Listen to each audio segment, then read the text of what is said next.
that time again. Time to answer questions that you guys have left for me. I've got 5 dreadlock related questions and I'm going to try and answer them as best I can. First question this week is from Jrom Dreads. Question, is it safe for young dreadlocks to get bleached? Lots of people bleach dreadlocks, lots of people dye dreadlocks. It's a very common question as to whether you can bleach and or dye dreadlocks. Particular care would need to be taken with bleaching young dreadlocks because you have to be very certain that you have removed all the bleach after applying. When you bleach hair, you put the bleach onto the outside of the dreadlock, leave it for a while so it does its job, and then you remove it. It takes a lot of rinsing and washing to be 100% certain that you have removed all of the bleach. And you definitely want to be certain that you've removed all the bleach because otherwise the bleach will continue to work on the hair and can lead to lots of damage if it's left in longer than it should be. All this washing, all this rinsing can be pretty destructive for young dreadlocks. People with young dreadlocks will know that after you've washed them, they're kind of frizzy, they're kind of messy. You can imagine how frizzy and messy the dreadlocks would be if they were super young and you'd had to rinse them for like 20 minutes straight to be sure that you'd removed all the bleach. So you can bleach young dreadlocks, but you do need to be aware of how much rinsing is going to be required and whether you're happy that your dreadlocks can cope with all that rinsing. Les Betz asks, young dreadlocks that end up flat by sleeping and wearing my hat at work,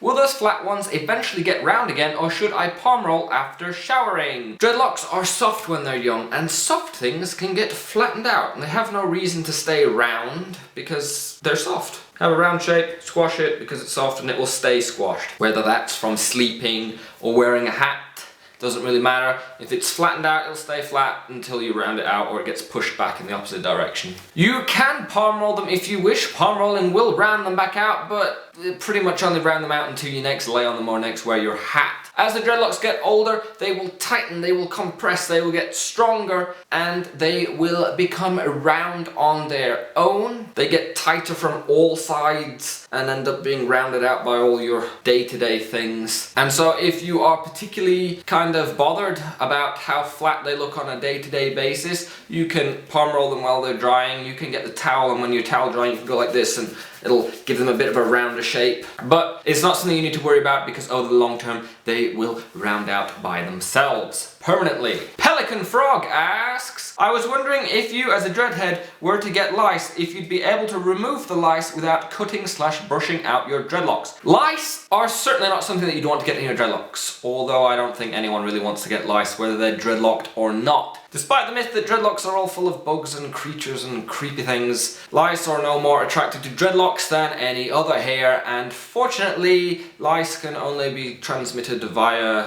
hair-to-hair contact. They can't fly or anything. You're only gonna get lice if you put your dreadlocks on someone else's lice-covered hair or, share a hairbrush with them. Although you have dreadlocks, you're not gonna be sharing a hairbrush. It has to be physically touching. But unfortunately, since you have 2 younger sisters, that is a distinct possibility. Now, lice obviously cannot be removed in the conventional way with putting on the strong chemicals and brushing them out because hairbrush, not really gonna work. Fortunately, they can still be killed off, they can still be removed. The full method will be linked in the description. There is a thread all about lice removal on Dreadlock Truth Forum, and I'll link it down here if you want to read it up. But it involves soaking your dreadlocks in alcohol, not or just pour some whiskey on, but rubbing alcohol, strong alcohol, lots of fumes, and then putting on something to trap the fumes, so a plastic bag of sorts. Make sure it's trapped in there and then it's not over your face so you're breathing it, because that wouldn't be good. Those fumes will kill off anything that is creeping around on your head. It will not kill anything that is the little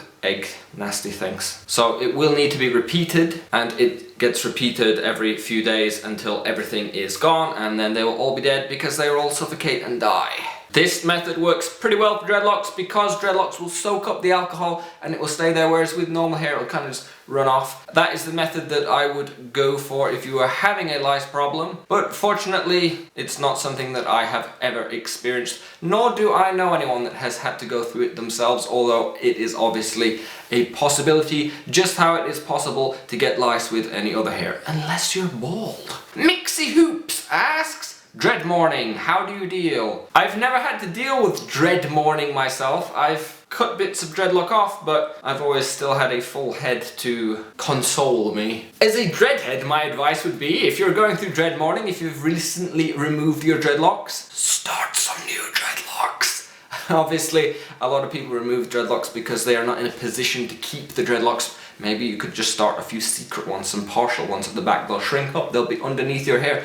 No one will know they're there. Apart from you'll have to keep separating off your normal hair, and it's quite a lot of work. Since I have no real experience with it, I have asked someone who I know that has had experience with it. The camera person here, the person behind the camera. She has gone through dread morning. I removed all of her full head of dreadlocks, and to get over dread morning, she recommends getting a new haircut. When you remove dreadlocks, if you've brushed them out or if you just cut them off, you're kind of left with sort of mismatch of hair. The recommendation is to go get a nice new haircut, something fresh, something new, something different, something that you can be like, oh, this is me, this is the new me. I have no idea.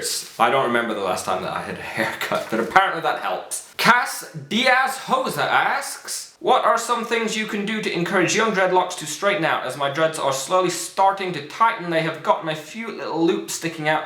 I think part of it is I have curly/wavy hair, and as they aren't tightly locked yet, the curls are trying to still be there. Is there anything I can do besides forcing the loop back in with the crochet hook, or will that just end up creating problems in the long run? Loops, lumps, bumps, zigzags are all a very common occurrence. They occur when your hair shrinks, when the dreadlocks tighten. This is going to happen whether you have curly hair or straight hair. What happens is the dreadlock shrinks, and unfortunately not everything shrinks at the same rate, so one side may shrink faster than the other side, and that causes the loose side to kind of get puffed out. Different people are going to get more lumps, bumps and loops than other people. It depends on how much shrinking your hair has to do, depends on how the dreadlocks were started. Over time, these loops, lumps and bumps will kind of become less noticeable. They'll get flattened out a bit and all the rest of the dreadlock will tighten up around them. But if you have lumpy, bumpy, loopy dreadlocks, they will not become completely smooth by themselves. They will never be as smooth as the new growth coming out. The stuff that's growing out does not have to shrink up. It does not form loops in the same way. If you are happy with a crochet hook, if you are a crochet hook person, then these loops can be crocheted in. The problems that you may create in the long run would be that crochet hooks can cause damage over time. It builds up and builds up and builds up, and once dreadlocks are damaged along the body of the dreadlock, it cannot be repaired. And if you are trying to fix loops, lumps, bumps that are too near the root, you can end up over tightening near the root, and that is going to inhibit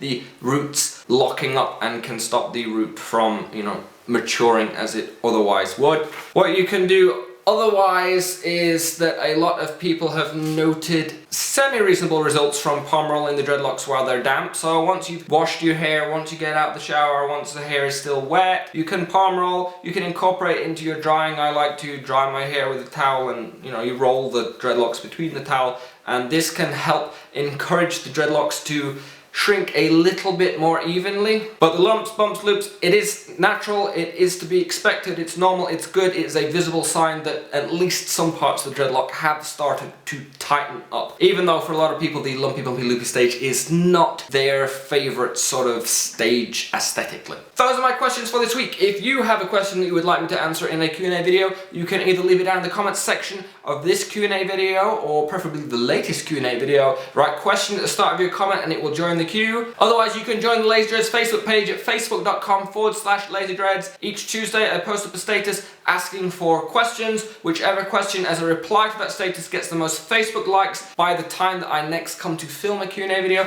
will get answered straight away that week. No waiting, no queue process, just answered that week. If you enjoyed this video, if it was helpful, if it was useful, if it was fun in any way, you can click the like button and I'll know that it was helpful to you. If you'd like to see more videos from me in the future, you can subscribe. As always, all my stuff can be found on lazydreads.com. I'd like to thank you guys for watching. I hope to see you again soon. Farewell!